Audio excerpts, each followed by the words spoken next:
going on? This is Christian Frazier with the Christian Frazier Show. Look, I love to live, breathe, sleep, entertainment news, television, movies, you name it. I like to be all on top of it, so I'm trying to get the information and give it out to you. So welcome to the show. I hope you enjoy it. I'm also here to help give you some fitness and health and nutrition tips as well. So feel free to reply, tweet to me at Frazier Chris. You can also find me on Instagram, Christian R. Frazier. That's with the Z-I-E-R. Should be up on your screen. Feel free to communicate with me online, social media. I'm there all the time, and I'm there to give you the news. As soon as I get it, you've got it as well.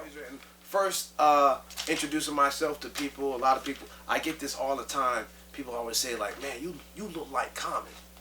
You know, and I'm telling you, I work in the entertainment industry. I'm an actor as well. So sometimes I work with a lot of celebrities, a lot of famous people. Once I was actually working on a movie, unnamed, untitled movie that'll be coming out sometime later this year. And so I'm standing out on the set, and all of a sudden, John Leguizamo walked out there. He's like, "Yo, Common, what's up?" And everybody starts laughing and everything like that. It's like, "Oh, cool, hey, what's going on?" and everything like that, you know. And I actually had an opportunity to work on Saturday Night Live. So I work on Saturday Night Live, and Jay Farrow's there. So he's just walking around. It's kind of cold actually too. So he's just walking around, just chilling. And then he walks up to me. He was like, "Yo, you look like Common."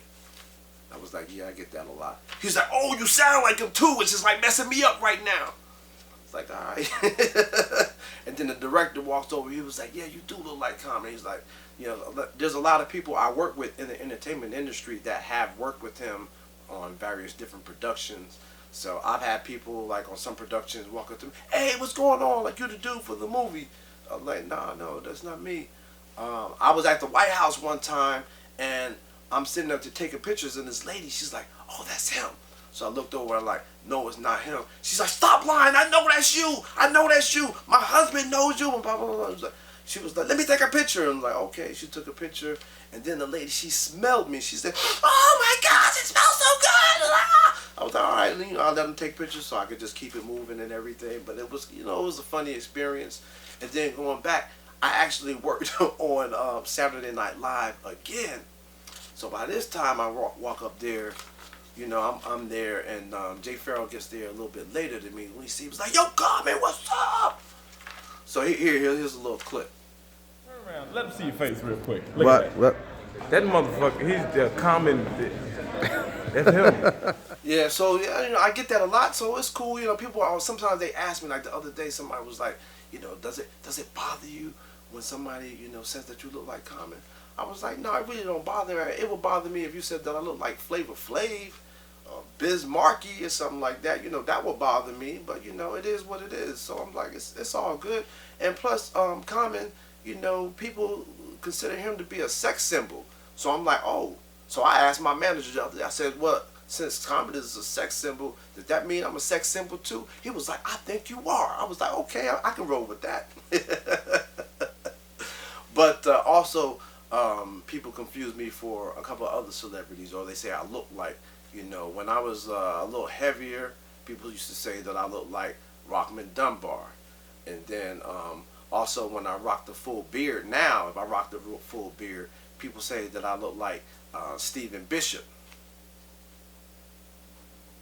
So that's why it would really probably be hard for me to do any work on being Mary Jane, since we look very similar and stuff like that. But I got much love because all of these brothers are really just like dynamic actors. They're doing their thing. I don't know if you've seen Rockman Dunbar lately, but he's doing his thing. He lost like 70 pounds as well. Take a look at Rockman Dunbar right now. Give it up for him, ladies. He's doing his thing. He is really doing his thing.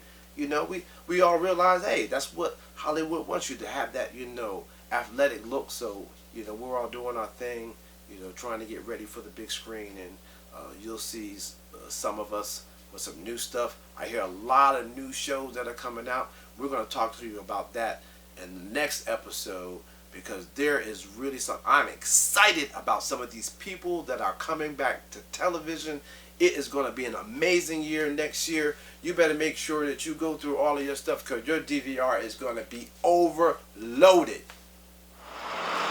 Hey, how's it going? This is Christian Frazier reporting live from Harlem World, 125th and Morningside, right in front of St. John's Catholic Church, where we are about to go in and listen to the East Coast Inspirational Singers as they prepare for their upcoming concert right here in New York City. Have more anointing after this. Have more power after this. After this. There are some great musicians who can play by ear, but this man is trained. John Stanley knows how to read and write music and stresses the importance of education. He is an alum of Morgan State University, and not only does John Stanley sing gospel and inspirational songs, but he lives the life because he is a strong brother in Christ.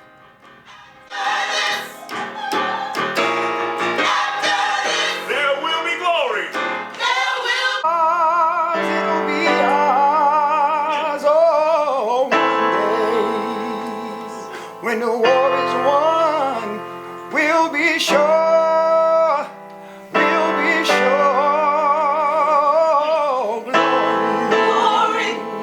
strong.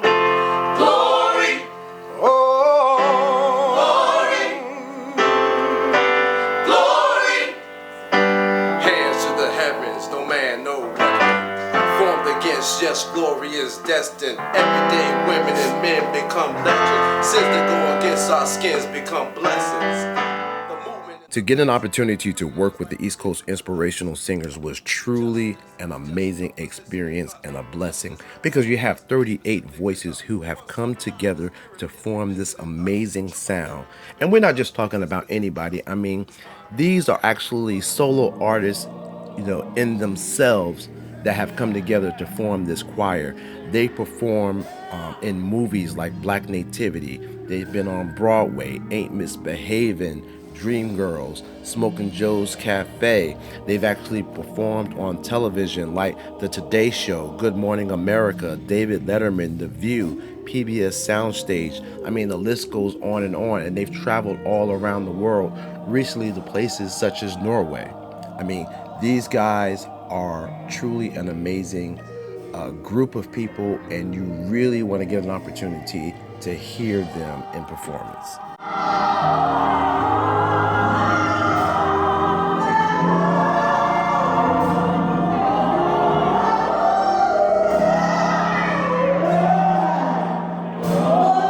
okay.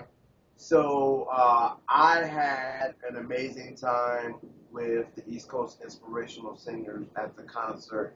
This was my first time experiencing a concert, working with you guys. It was truly amazing. I just wanted to let you know about that, and I tell everybody about it.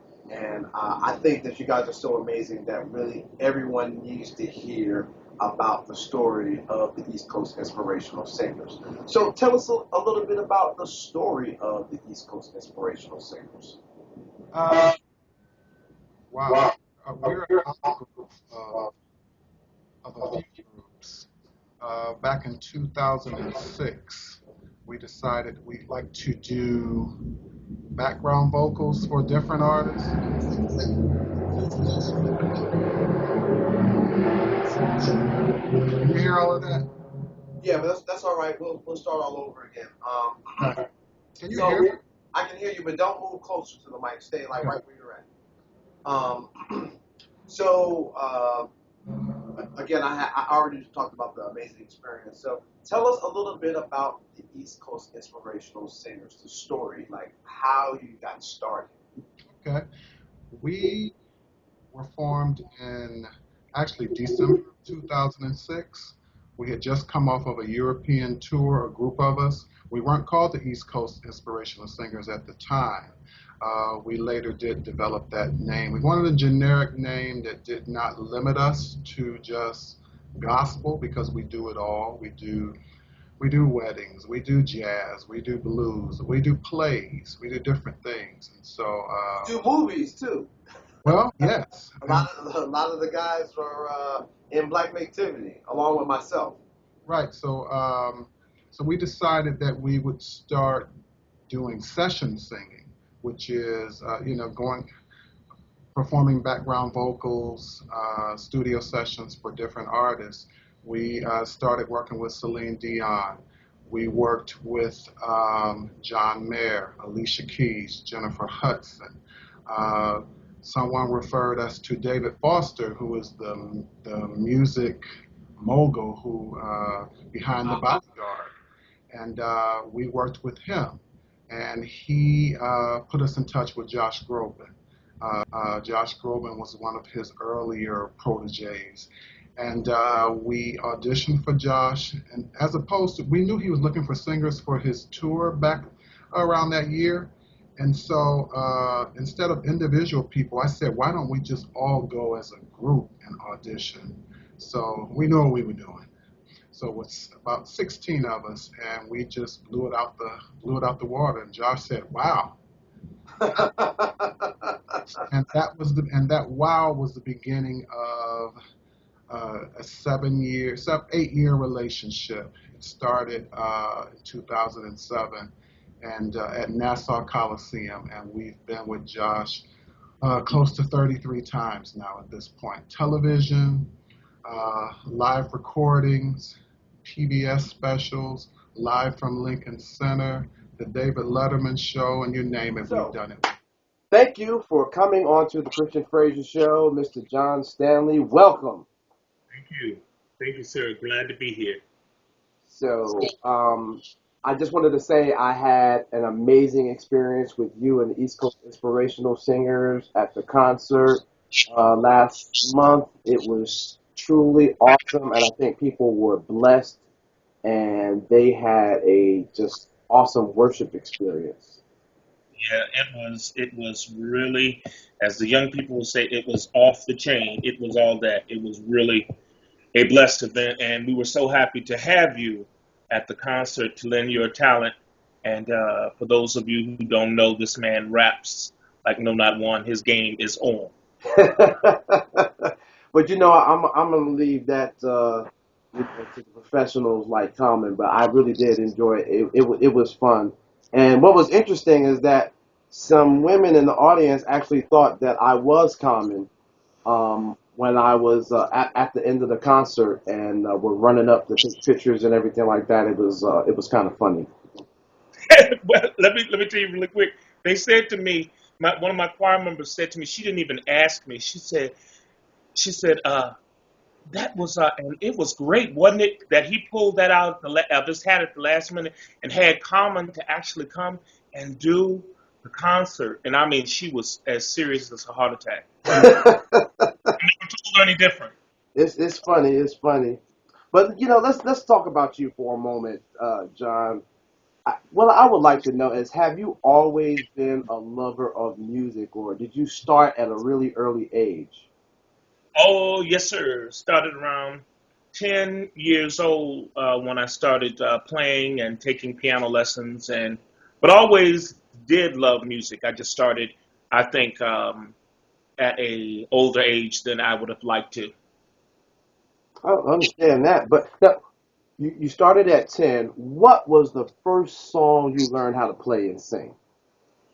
Wow, the first song um, was actually, I think, Jingle Bell Rock, which was on my aunt's organ at the time. The organs at that time were like costing thousands of dollars, like $10,000, $12,000 for an organ that really you could push a button and it plays by itself. Oh, yeah.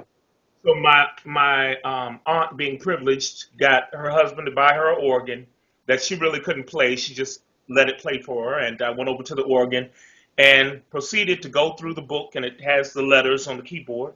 Proceeded to play the song like it was nothing in timing and everything. And once they finally got rid of me with that for doing it for about an hour, I went on my niece's, not my niece's, my cousin's, a piano that she had in her little toy piano in her room, and started playing the songs. And my parents were like, you know what? This boy, I think we might have something here. Let's get him a piano. Let's get him some lessons. Awesome, awesome. So also, you continue to expand and learn, and you graduated from Morgan State. Yes, sir. Awesome. Yes, And sir. I really appreciate musicians who can read and write music. It's something today. I know a lot of musicians who know how to play by ear, and it's great. But it's just something that sets apart the musician who really does know how to read and write music. I think personally. What are your thoughts on that? Well, when you have, some people have either or. There are people who play and only play by notes, and it's very regimented, and that's great. And there are people who have never taken a lesson in life, but just play by ear. But when you definitely have the lessons to go with, if you have an ear for the music and you can pick it up that way, when you can merge those two worlds together, as I did, it's a brilliant thing. It's like the aha moment goes on, and it's like you have so many more possibilities. Uh, Definitely, definitely. I would have to agree with you there. If you can play by ear, but if you can also incorporate that talent and training together, you just get the both best of both worlds, and you have somebody like yourself. Hey, how's it going? This is Christian Frazier. I hope you enjoyed the show. The amazing interview and performances by John Stanley and the East Coast Inspirational Singers. I mean, these guys are truly amazing. Be on the lookout for a DVD from them sometime in the very near future, or maybe they may be performing in a city near you very soon.